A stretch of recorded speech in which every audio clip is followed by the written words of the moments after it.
Hello అండి, welcome back to my channel. ఈరోజు రీడింగ్లో మీ relationship next లెవెల్కి అసలు వెళ్తుందా లేదా ఇక్కడితో కట్ అవుతుందా, రీయూనియన్ ఎప్పుడు అనేది చూద్దాం. And me person current energies and me energies కూడా చూద్దాం. ఓకే, సో ఇక్కడ మీ పర్సన్ చాలా ఎమోషనల్ ఎనర్జీస్లో కనిపిస్తున్నారు. అండ్ కార్డ్స్ తీస్తున్నప్పుడు, షఫల్ చేస్తున్నప్పుడు మనకి వచ్చిన కార్డ్ ఏంటి అని అంటే, మీరు పెట్టిన ఎఫర్ట్స్కి మంచి రిజల్ట్స్ అయితే రాబోతున్నాయి. Whether it's relationship are career. And me person కెరీర్లో ఏ మాత్రం డెవలప్మెంట్ లేదు, ఏ మాత్రం చేంజ్ రావట్లేదు. ఓకే, ఎందుకు అనంటే అక్కడ స్టేగ్నెంట్ ఎనర్జీలో ఉండిపోయారు మీ పర్సన్. ఇప్పటి వరకు కార్మిక్ రిలేషన్లో ఉండి ఆ నెగిటివిటీ, టాక్సిసిటీ అంతా తిను చూసి ఆ లైఫ్లో అసలు ఆ టాక్సిక్ పీపుల్ నుంచి దూరంగా రావాలి అని డిసైడ్ చేసుకున్న తర్వాత ఎప్పుడైతే దూరంగా ఉండడం స్టార్ట్ చేశారో అప్పటి నుండి తన కెరీర్ పైన, తన సెల్ఫ్ కేర్ పైన ఫోకస్ చేయడం స్టార్ట్ చేశారు మీ పర్సన్. బట్ ఇక్కడ అయినా కూడా మీ పర్సన్ని అవే మెమరీస్ హాంట్ చేస్తుందన్నమాట. ఆ కార్మిక్ రిలేషన్ అవే మెమరీస్ వస్తున్నాయి. సడన్గా చేంజ్ అవుదాం, అసలు ఈ రిలేషన్ ఏంటి, థాట్స్ నాకు వద్దు, కనీసం కొన్ని మినిట్స్ అయినా, కొన్ని అవర్స్ అయినా మీ థాట్స్లో ఉందాం, కలెక్టివ్ థాట్స్లో అని చూస్తారు, ట్రై చేస్తారు. బట్ అయినా కూడా మళ్ళీ వెనక్కి వెళ్ళిపోతుంది ఆ మైండ్. అంటే ఆ థాట్స్ వదిలి వెళ్ళట్లేదు మీ పర్సన్ని, ఆ కార్మిక్ రిలేషన్. ఓకే, ఇంకొక విషయం ఏంటి అని అంటే, అక్కడ మీ పర్సన్కి ఆ కార్మిక్తో ఉన్న ఏమంటారు దాన్ని, హ్యాపీనెస్ ఏదైతే ఉందో పాస్ట్లో ఈ రిలేషన్ నుంచి బయటకు రాకముందు, ఆ హ్యాపీనెస్ కంటే ఎక్కువ సాడ్నెస్ ఎక్కువైపోయింది ఇప్పుడు. అంటే ఆ రిలేషన్షిప్ అలాంటి అంత టాక్సిక్ రిలేషన్షిప్, ఆ థర్డ్ పార్టీ రిలేషన్షిప్. సో ఇవన్నీ కూడా మీ పర్సన్ ఒక లెసన్ లాగా నేర్చుకున్నారు. సో యూనివర్స్ మిమ్మల్ని అందుకే సెపరేట్ చేసి మీ పర్సన్కి ఈ లెసన్స్ అన్ని నేర్పించడానికి మీ పర్సన్ని మీ నుండి దూరంగా పెట్టింది. ఓకే, సో అయినా కూడా ఇక్కడ ఏంటంటే మీ పర్సన్ కొంచెం childish type and immature mind మీ పర్సన్ది. దేనికైనా ముందు ఫియర్స్ వచ్చేస్తాయి. ఒక ఫియర్ఫుల్ పర్సన్ అనమాట. అంటే చిన్న చిన్న విషయాలకి కూడా భయపడుతూ ఉంటారు. అలాంటిది ఇది కొంచెం పెద్ద విషయమే, కార్మిక్ రిలేషన్ని వదిలించుకొని బయటికి రావాలంటే. కాబట్టి ఈ రిలేషన్కి చాలా ఆ రిలేషన్ నుంచి బయటపడడానికి కూడా చాలా భయపడుతున్నారు. ఎందుకంటే ఇటు పేరెంట్స్, ఇక్కడ కొంతమందికి పేరెంట్స్ రిలేషన్, కార్మిక్ రిలేషన్కి సపోర్టింగ్గా ఉన్నారు. సో మీ పర్సన్ భయం ఏంటంటే, ఇక్కడ ఆ థర్డ్ పార్టీని వదిలేస్తే పేరెంట్స్ కూడా దూరం అయిపోతారేమో అన్న భయం. మిమ్మల్ని ఎలాగూ దూరంగా పెట్టారు, సో అటు ఫ్యామిలీ కూడా దూరం అయిపోతుందేమో, తను ఒంటరిగా ఉండాల్సి వస్తుందేమో, ఇలా చాలా ఫియర్స్ అయితే ఉన్నాయి మీ పర్సన్కి. ఓకే, సో అయినా కూడా చాలా మీరు ట్రై చేస్తున్నారు, మీరు మేనిఫెస్ట్ చేసుకుంటున్నారు. ఈ రిలేషన్ ముందుకు వెళ్ళాలి, మ్యారేజ్ వరకు వెళ్ళాలి అని మీరు చాలా ట్రై చేస్తున్నారు, మేనిఫెస్టేషన్ చేస్తున్నారు, రెమెడీస్ చేసుకుంటున్నారు. సో యూనివర్స్ తప్పకుండా మీ ప్రేయర్స్కి ఆన్సర్స్ చెప్తుంది. ఓకే, సో అందుకే మీ పర్సన్ నియర్ ఫ్యూచర్లో విదిన్ 1 to 11 days కొంతమందికి కాల్స్ ఆర్ మెసేజెస్ వస్తాయి మీ పర్సన్ నుండి. అండ్ కొంతమందికి within 3 weeks calls or messages వస్తాయి. అండ్ కొంతమంది అయితే డైరెక్ట్గా మిమ్మల్ని కలవడానికి మీ దగ్గరికి వస్తారు. ఓకే, సో ఇదన్నమాట సిచ్యువేషన్, ప్రజెంట్ సిచ్యువేషన్ మీ ఇద్దరి మధ్య ఇది.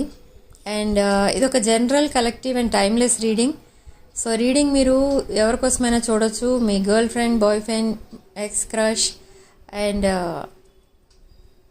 వైఫ్, హస్బెండ్, డివోర్స్కి అప్లై చేస్తున్న వాళ్ళు, ఇలా ఎవరికోసమైనా చూడొచ్చు మీరు.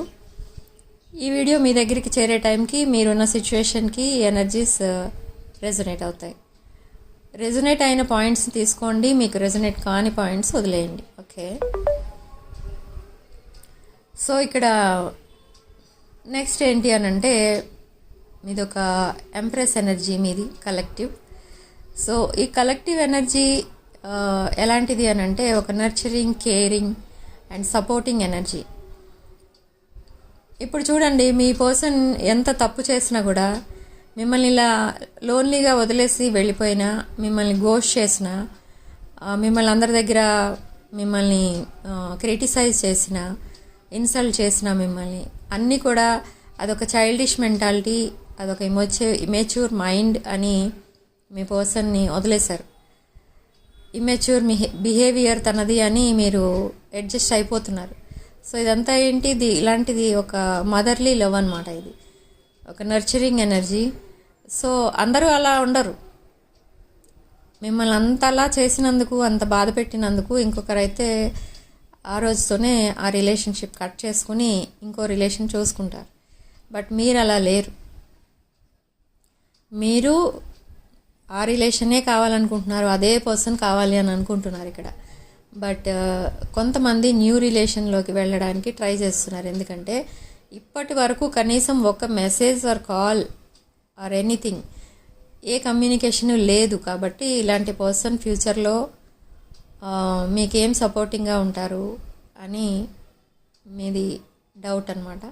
సో అందుకే న్యూ పర్సన్ని మీ లైఫ్లోకి ఇన్వైట్ చేస్తున్నారు మీరు. అండ్ దిస్ న్యూ పర్సన్ ఒక emperor or empress energy.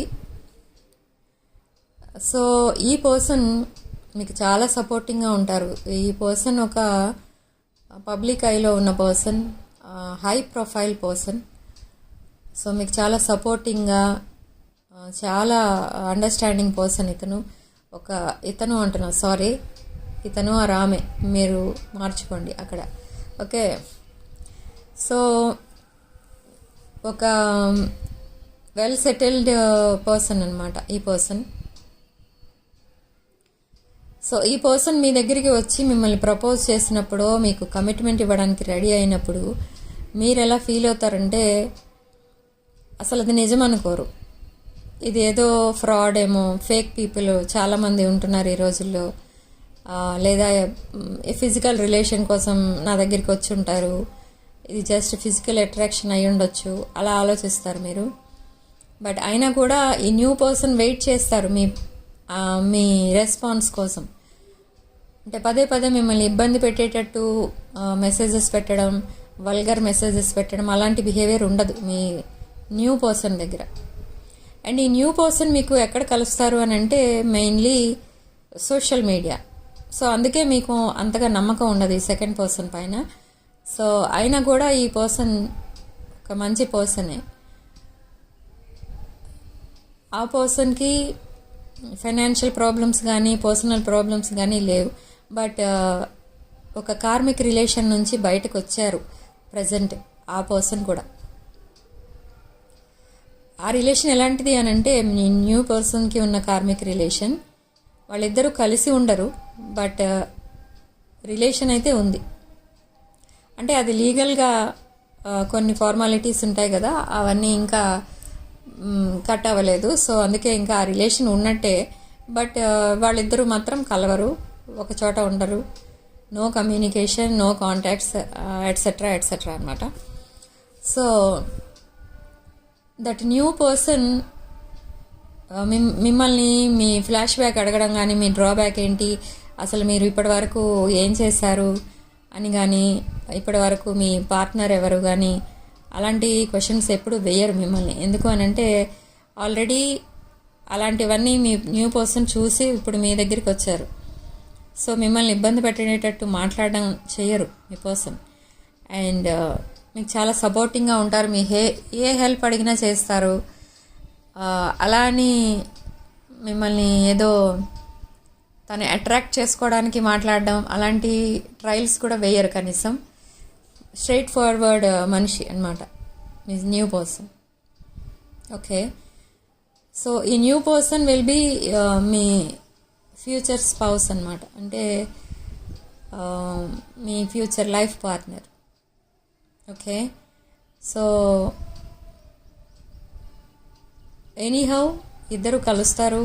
Past person కావాలనుకున్న వాళ్ళు, ఆ పాస్ట్ పర్సన్ కూడా త్వరలోనే మీ ముందుకు రాబోతున్నారు. ఆ రిలేషన్ కావాలనుకున్న వాళ్ళు ఆ పర్సన్తో కంటిన్యూ అవుతారు. అండ్ అది చాలా టాక్సిక్ రిలేషన్. మీ పాస్ట్ పర్సన్ ఒక నార్సిసిస్ట్ అన్నప్పుడు ఆ రిలేషన్ నుంచి బయటకు వచ్చి న్యూ పర్సన్తో ఉండాలి అని అనుకుంటారు. ఇలా 2 ways ఆఫ్ థింకింగ్ ఉందన్నమాట ఈ కలెక్టివ్కి. సో మీ ముందు ఎలా ఉంటుందంటే మీరు ఒక క్రాస్ రోడ్లో నుంచున్నట్టు అనిపిస్తుంది ఇక్కడ మీకు ప్రజెంట్. ఎప్పుడంటే మీ పాస్ట్ పర్సన్ వస్తారు అండ్ న్యూ పర్సన్ వస్తారు మీ లైఫ్లోకి. అప్పుడు ఎటు వెళ్ళాలి అనేది మీరు థింక్ చేసుకోవడానికే మీకు అరౌండ్ 1 month పట్టొచ్చు. తర్వాత కూడా ఇంకా డౌట్ఫుల్ లైఫ్లోనే ఉంటారు. తర్వాత కొన్ని మంత్స్ ఇంకా తర్వాత క్లియర్ అవుతాయి డౌట్స్ అన్నీ. అండ్ ఈ పాస్ట్ పర్సన్ ఎవరైతే ఉన్నారో చాలా జెలస్ ఫీల్ అవుతున్నారు ఆల్రెడీ మీ మీద, ఎందుకంటే మీరు మూవ్ ఆన్ అయ్యారేమో అన్న డౌట్. ఎందుకంటే అక్కడ అసలు విషయం ఏంటి, మీ పర్సన్ మీతో కాంటాక్ట్ చేయట్లేదు, కానీ మీ పర్సన్ ఏమనుకుంటున్నారు, మీరు మీ పర్సన్ని కాంటాక్ట్ చేయట్లేదు కాబట్టి మీరు ఆల్రెడీ మూవ్ ఆన్ అయిపోయారనుకుంటున్నారు. బట్ మీరు కాంటాక్ట్ చేసినా కూడా మాట్లాడలేని సిచ్యువేషన్లో ఉన్నారు ప్రజెంట్. బట్ అయినా కూడా మీ పర్సన్ మైండ్లో అదే థాట్ వస్తుంది,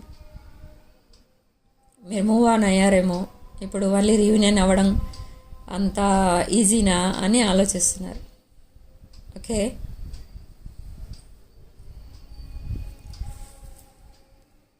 so personal readings, reunion remedies, gem stones, crystals, bracelets ఏం కావాలన్నా కూడా నా వాట్సాప్ నెంబర్ స్క్రీన్ పైన ఉంటుంది. ఆ నెంబర్కి మెసేజ్ చేయండి ఆర్ కాల్స్ చేయండి, నేను రెస్పాండ్ అవుతాను, డీటెయిల్స్ చెప్తాను. ఓకే, అండ్ రీడింగ్ ఇంతటితో వదిలేస్తున్నానండి. నెక్స్ట్ వీడియోలో మళ్ళీ కలుద్దాం. రీడింగ్లో రెజినేట్ అయిన పాయింట్స్ తీసుకోండి, రెజినేట్ అవ్వని పాయింట్స్ వదిలేసేయండి. అండ్ ఇక్కడ లక్కీ నెంబర్ వచ్చి 8. పాజిటివ్ ఎనర్జీని క్లెయిమ్ చేసుకోవడానికి కామెంట్ సెక్షన్లో 1111 అని టైప్ చేయండి అండ్ పాజిటివ్ ఎనర్జీని క్లెయిమ్ చేసుకోండి. అండ్ ఇంకొక విషయం ఏంటి అని అంటే, ఇక్కడ మనం రాసులు చెప్పలేదు. సో రాసుల విషయానికి వస్తే ఏరిస్, లియో అండ్ వృషభ రాశి, మేషరాశి, సింహరాశి, వృషభ రాశి, కన్యారాశి, తులారాశి అండ్ కర్కాటక రాశి, కుంభరాశి కనిపిస్తున్నాయి ఇక్కడ రాశులు అయితే. ఓకే ఓకే, సో రెజినేట్ అయిన పాయింట్స్ తీసుకోండి, రెజినేట్ అవ్వని పాయింట్స్ వదిలేయండి. వీడియోని లైక్ చేయండి, షేర్ చేయండి. 6 of Wands ఛానల్ని సబ్స్క్రైబ్ చేసుకోండి. Sharing love and light.